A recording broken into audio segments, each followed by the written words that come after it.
Subscribe कीजिए मेरे channel को और इस घंटा वाला बटन जरूर दबाइए, जिससे आप मेरे आने वाली नई वीडियो को देख सकें।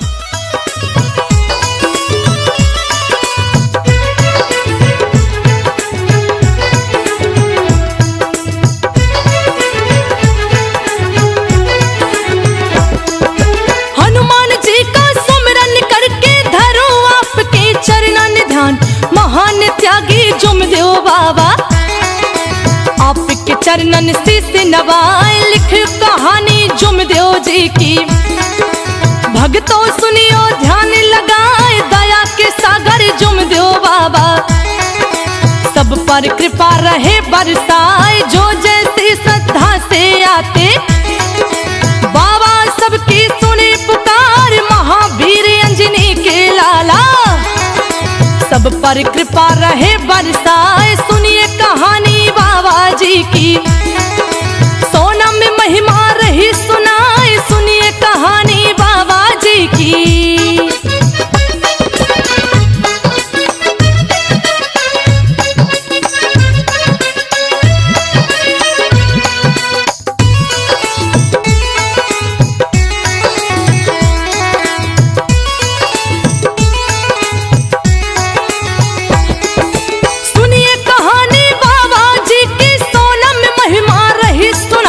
कलयुग की हम बात बताते, भक्तों सुनियो कान लगाए, महाराष्ट्र की उपराजधानी नागपुर ये शहर कहाँ है, भारत देश के मध्य वसा है।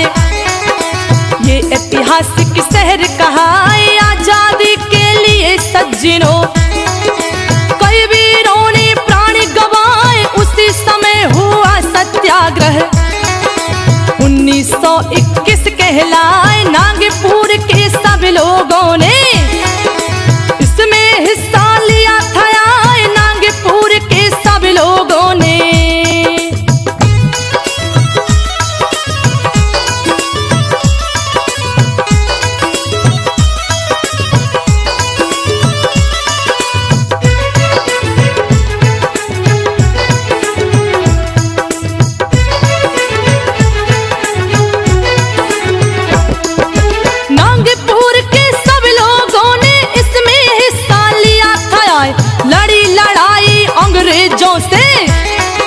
सेनात तर बितर हुई जाए, अंग्रेजों ने उन लोगों पर गोलियां खूब दे चलाए, सूरवीर ने इन गोलियों को अपने हृदय लिया समाए। होने लगी है खून की होली, 14 से खून खून दिखलाए, वो शहीद हुए इसी क्षेत्र में, महाराष्ट्र वासी कहलाए। तब से सज्जनों इस क्षेत्र का नाम गोलीबार चौक कहाँ है, तब से सज्जनों इस क्षेत्र का।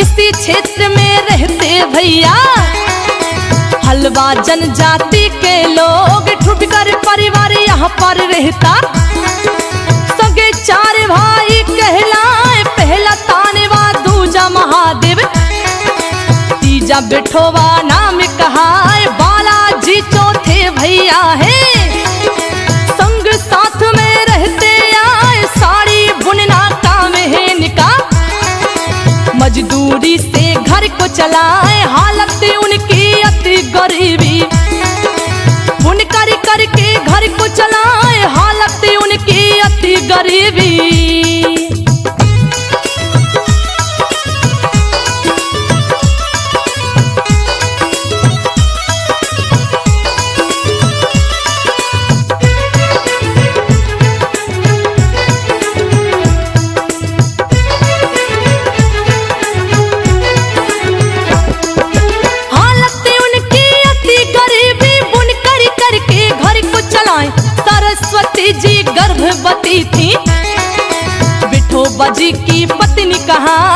दिनों के बाद में भक्तों जन्म लिया एक सुंदर लाल। 3 अप्रैल का दिन था प्यारा 1921 कहलाए महान त्यागी जुमदेव बाबा। जन्मे इनके घर में आए विठोबा जी के 4 पुत्र थे। इनके नाम हम रहे बताए पहले भैया बाल कृष्ण है दूसरे नारायण कहलाए पहले भैया बाल कृष्ण है।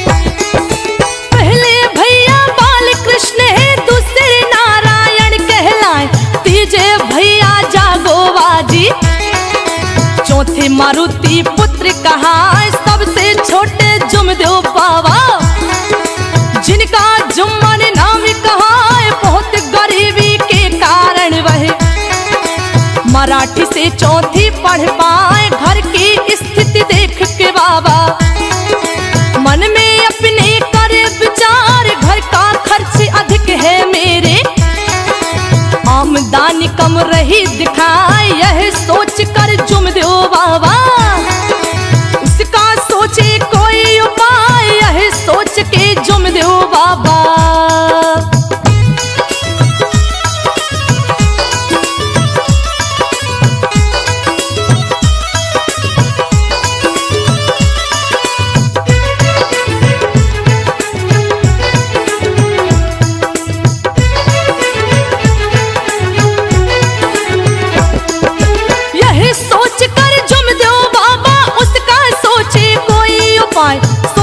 सोचते बाबा जी ने मन में अपने किया विचार। 12 वर्ष की उम्र से बाबा बुनकारी का कीन्हे व्यवसाय बचपन से ही बाबा जी का बहुत ही अच्छा था व्यवहार। बड़े दयालु जुमदेव बाबा जिनके नेक विचार कहाँ परमेश्वर के बड़े पुजारी ईश्वर पर विश्वास कहाँ पढ़ करके स्कूल से बाबा लौट के अपने घर को आए पढ़ करके स्कूल से बाबा।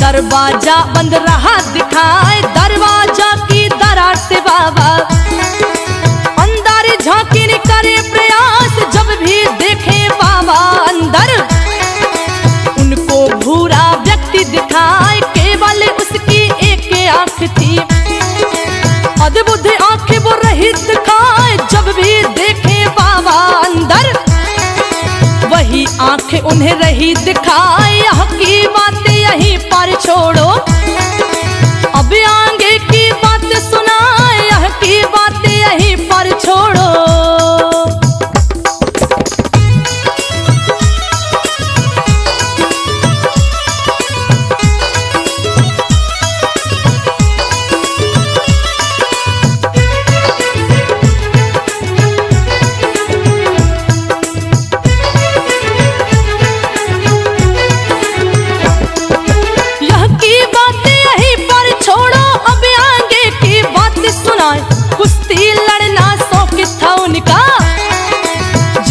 पहलवान कहलाए 17 वर्ष के हुए थे बाबा। उनके पिता ने किया विचार जुम्मन मेरा बड़ा हो रहा इसकी शादी दूं करवाए। रिश्ता आया खापा गांव से बाबूजी बुरडे कहलाए उनकी कन्या वाराणसी बाई। बेटा सोम बुरडे कहलाए शादी हुई है धूमधाम से 1938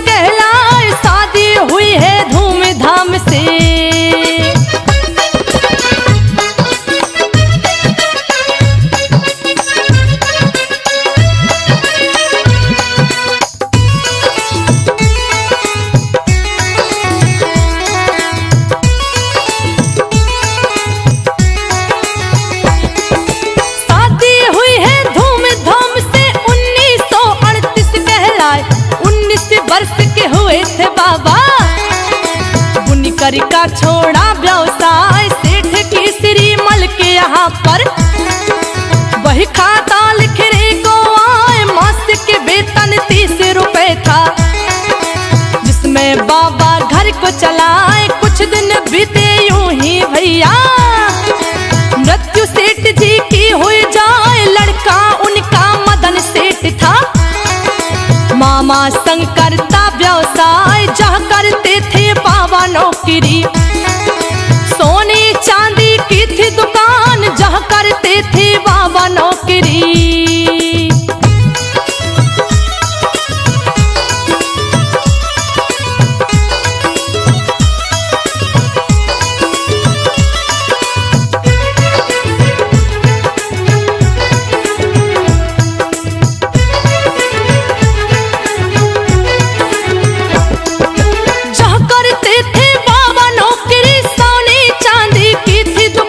सुंदर सुंदर गहने बनते, बहुत बड़ा उनका व्यवसाय। एक दिन की हमें बातें बताते, भक्तों सुनियो ध्यान लगाए। साफ कर रहे थे दुकान को, जुमदेव बाबा जो कहलाए। नजर पड़ी है अलमारी में, देख के बाबा हैरत खाए। 10 तोले का हार पड़ा था, जो धरती पर रहा दिखाए। हार था वो तो बहुत ही सुंदर, जिसकी शोभा कहीं न जाए। हार था वो तो बहुत ही सुंदर।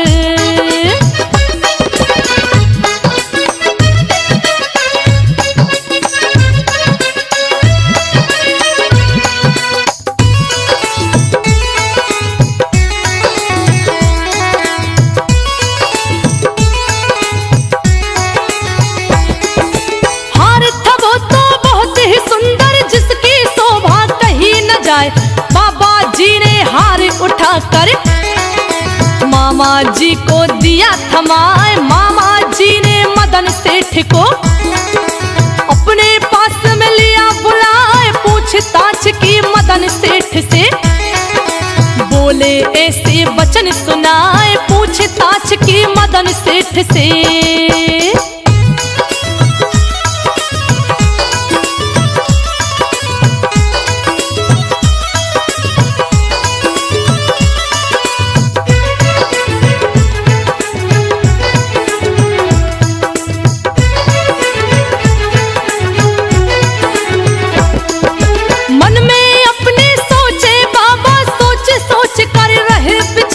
मदन सेठ का छोटा भैया दंदी फंदी रहा दिखाए। आज ईमानदार कहते मुझको, कल देंगे ये चोर बनाए। मैं केवल नौकर हूँ इनका, ये इनका भांजा कहलाए। कल ये पक्ष लेके भांजे का, मुझको कर देंगे बदनाम। यह नौकरी मुझे छोड़नी होगी। बाबा ने कर लिया विचार, दूसरे दिन उठ करके बाबा मामा जी से कहे सुनाए। दूसरे दिन उठ करके बाबा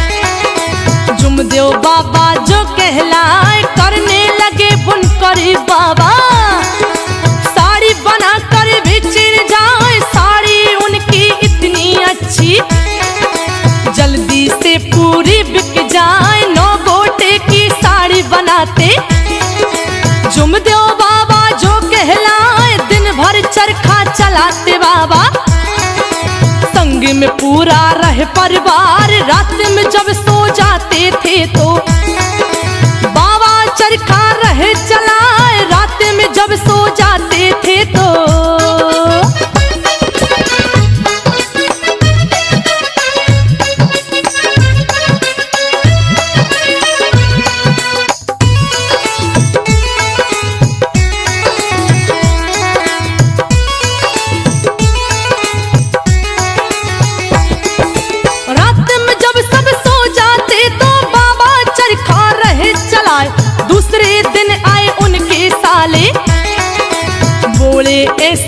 भजन सुनाए, खाना पीना खा के चल दिए। मिलके और वह कदम बढ़ाए, पहुंच गए हैं मिलके अंदर। जुमदेव बाबा जो कहलाए सुपरवाइजर की नौकरी करते। जुमदेव बाबा मन मुस्काए, कुछ दिन बीते यूं ही भैया। उनके घर में खुशी दिखाए, एक अच्छा मकान बिक रहा। सस्ती कीमत रही दिखाए, एक अच्छा मकान बिक रहा।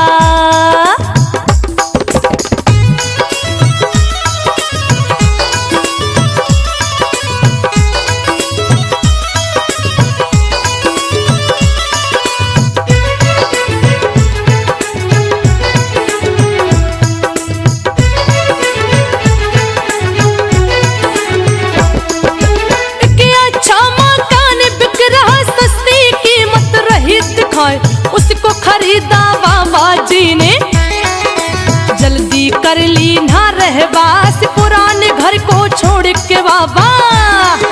नए घर में रहने को जाए, यहीं से भूत बाधाओं का चक्कर उनके घर में पहुंचाया।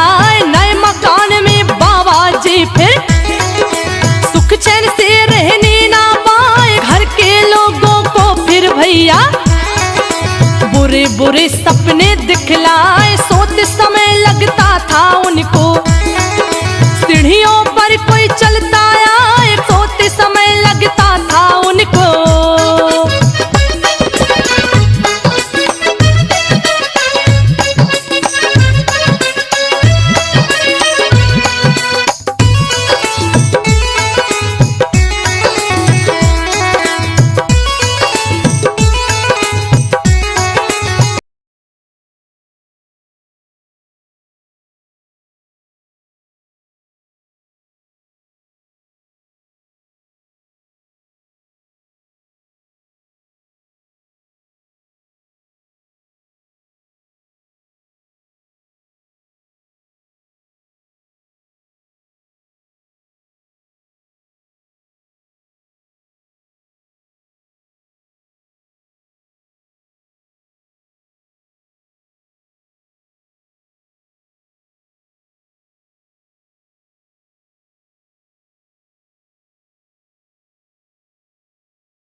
चालीसा का करते पाठ, उनके घर में कोई न आवे। डर के मारे सब घबराए, 12 वर्ष तक उनके घर में रहा भूत बाधा का खेल। एक दिन की हमें बात बताते, भक्तों सुनियो ध्यान लगाए। बाबा जी के छोटे भाई थे मारुतराव शुभ नाम कहा। घर में सो रहा था वो अकेला, घर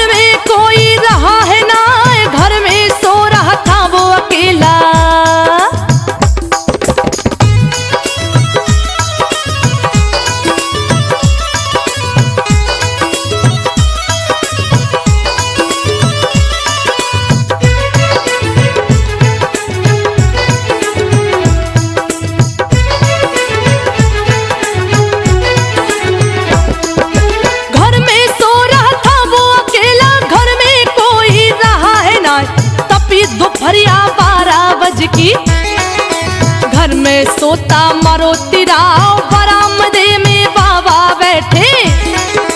वह घर में अकेला कहाँ पाँव हिलाया किसी ने उसका, घबरा करके वह उठ जाए इतने में बाबा पहुँचे हैं। बोले ऐसे वचन सुनाए दूसरे दिन की बात बताते। भक्तों सुनियो ध्यान लगाए कुएं के जल से नहा के बाबा पूजा करते ध्यान लगाए हनुमान जी की पढ़ी चालीसा।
सज्जन डिग पहुँचे जाए, बोले बाबा फिर सज्जन से आगे विधि अब देव बताए, बोले बाबा फिर सज्जन से।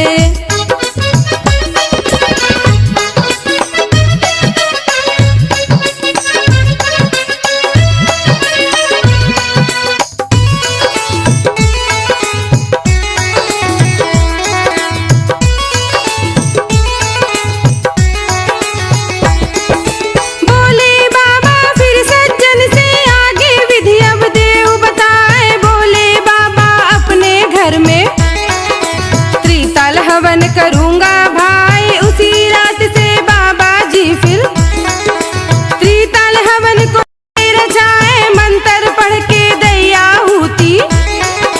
रात भरे में दोनों भाई मारुति राय सोए हुए थे, बोले ऐसे वचन सुनाए, जय हो लंगोटी वाले बाबा। ऐसी वे जयकारी लगाए, इतनी बात सुनी बाबा ने, कागज में वह लिख लिए भाई, इतनी बात सुनी बाबा ने।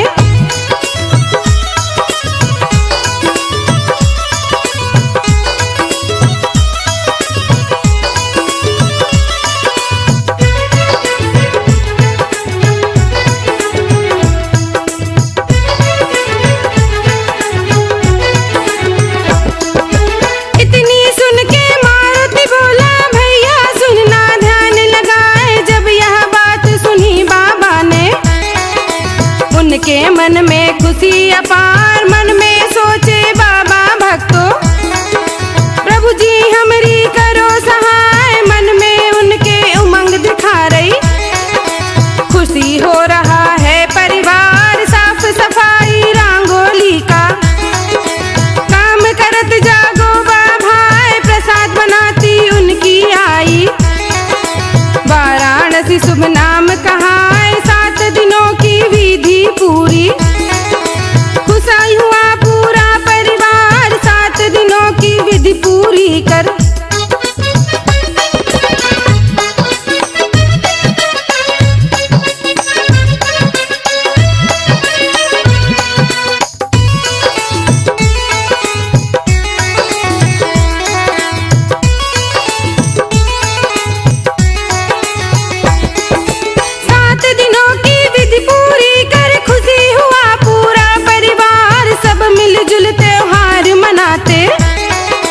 भोजन आए रही बनाए, कुछ दिनों बाद बाबा जी फिर ट्रेनिंग के लिए भेजी जाए, गड्डी गोदाम ट्रेनिंग होती। बाबा वहां पर पहुंचे जाए, बड़े ही चातुर और कुशल थे, जल्दी हो गए होशियार। इसी दौरान बाबा जी ने फिर दिव्य शक्ति भी ली है पाए, एक दिन की हम बात बताते, भक्तों सुनियो ध्यान लगाए, एक दिन की हम बात बताते।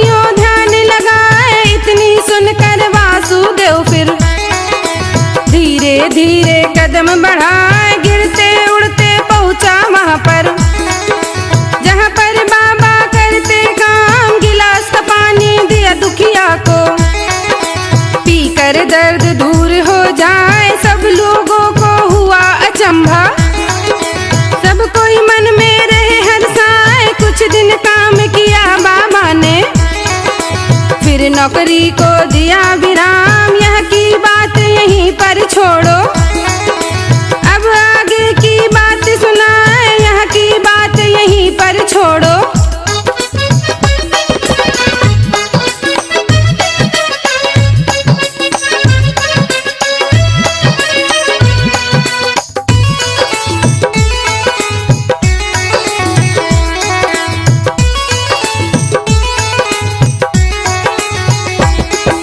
यह की बात यहीं पर छोड़ो, अब आगे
को। धीरे धीरे कदम बढ़ाए पहुँच गए हैं घर को अपने, और भक्तों को लिया बुलाए साथ भक्तों से फिर बाबा बोले ऐसे वचन सुनाए, चलते हैं हम राम टेक में, गाँव का दौरा कर आए, इतना कह के चल दिए बाबा, आगे आगे कदम बढ़ाए, इतना कह कर चल दिए बाबा।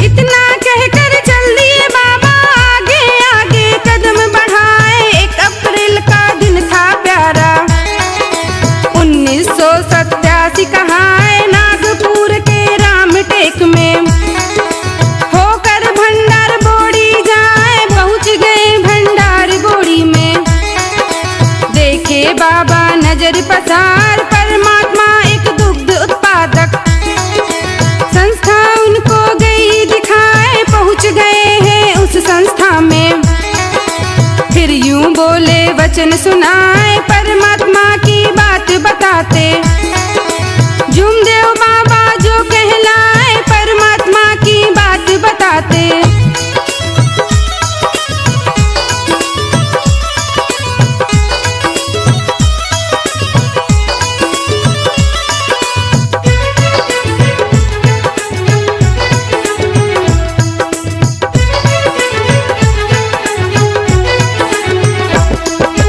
परमात्मा की बात बताते, जुमदेव बाबा जो कहलाए, इतना सुनकर फिर संस्था के सारे सेवक पहुँचे आए, कर्म भक्ति का मार्ग बताते, जुमदेव बाबा जी मुस्काए, एक स्वरूप है परमात्मा, जो दुनिया का करे संसार, बिना इच्छा के उनकी भक्तों, पत्ता तक हिलता है ना, रुक गए बाबा एक दिन वहीं पर, दूसरे दिन की बात सुनाए, दूसरे दिन उठ करके बाबा सब सेवकों को लिया बुलाए, दूसरे दिन उठ करके बाबा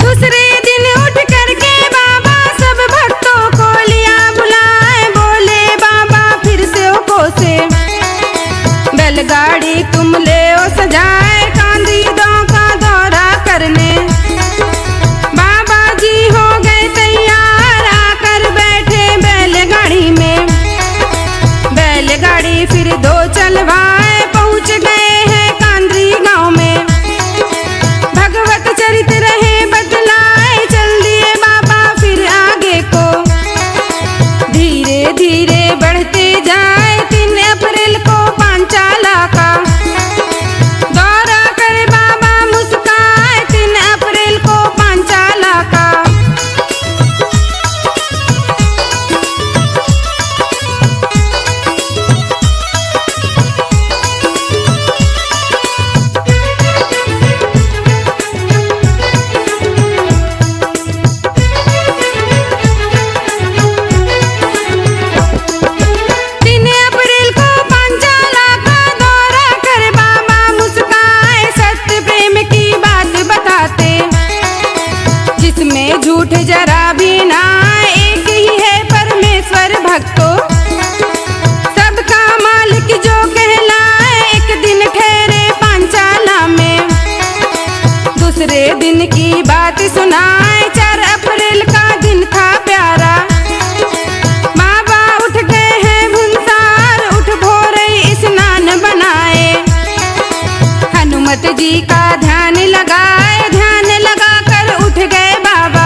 करते ध्यान लगाए इस दौरे के अभियान में।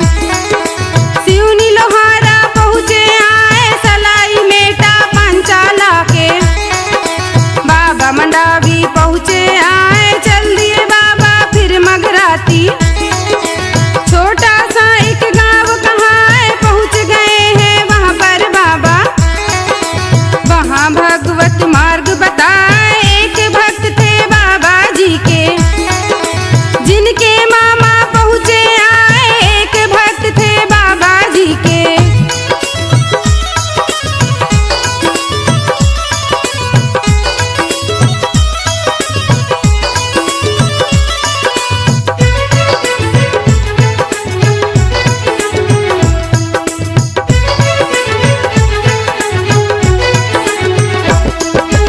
एक भक्त थे बाबा जी के जिनके मामा पहुँचे आए बीमार पड़े थे 15 दिन से। मामा मन में रहे घबराए बुला लिया है बाबा जी ने। सन्मुख अपने लिया बैठाए भोजन करवाया है उनको। और मस्तक में फेरा हाथ ठीक हो गए मामा जी फिर। भक्त रहे जयकार लगाए धन्य धन्य है जुमदेव बाबा। धरती पर जो लिया अवतार